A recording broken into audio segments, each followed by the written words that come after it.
ఈ క్యారెట్ ముక్కలు చూస్తున్నారు కదా, వీటితో వేపుడు చేశాను. ఒక్క క్యారెట్ వదిలేశాను కదా, మరి దాంతో ఏం చేశాను? ఆ వివరాలు తెలుసుకోవాలంటే మన ఛానల్ పేరు కింద ఉన్న ప్లే సింబల్ని క్లిక్ చేయండి. ఒక మంచి బ్యూటీషియన్ చెప్పిన మంచి హోమ్ రెమెడీ ఇది సన్ ట్యాన్ కోసం. ఇకపోతే ఈరోజు ఉగాది స్పెషల్స్ ఏంటంటే చింతపండు పులిహోర, సేమియా పాయసం. అన్నట్టు పులిహోర పోపులో అల్లం ముక్క ఎంతమంది వేస్తారు, ఎంతమంది వెయ్యరు కామెంట్ చేయండి తప్పకుండా. నేనైతే ఒక్కొక్కసారి వేస్తూ ఉంటాను, ఒక్కొక్కసారి వేయను. అసలు పులిహోరకి పోపే రుచి కదండి.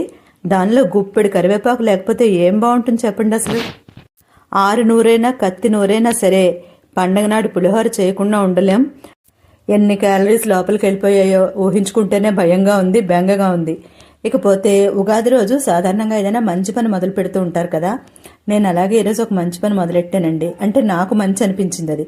ఏంటంటే మా ఇంటి దగ్గర ఉన్న పిల్లలకి వాళ్ళకి ఎప్పటి నుంచో చెప్తున్నాను అనమాట, మీకు శ్లోకాలు నేర్పిస్తానని. సుమారు నెల రోజులై. విశ్వావసు ఉగాది శుభాకాంక్షలతో అందరికీ శుభరాత్రి.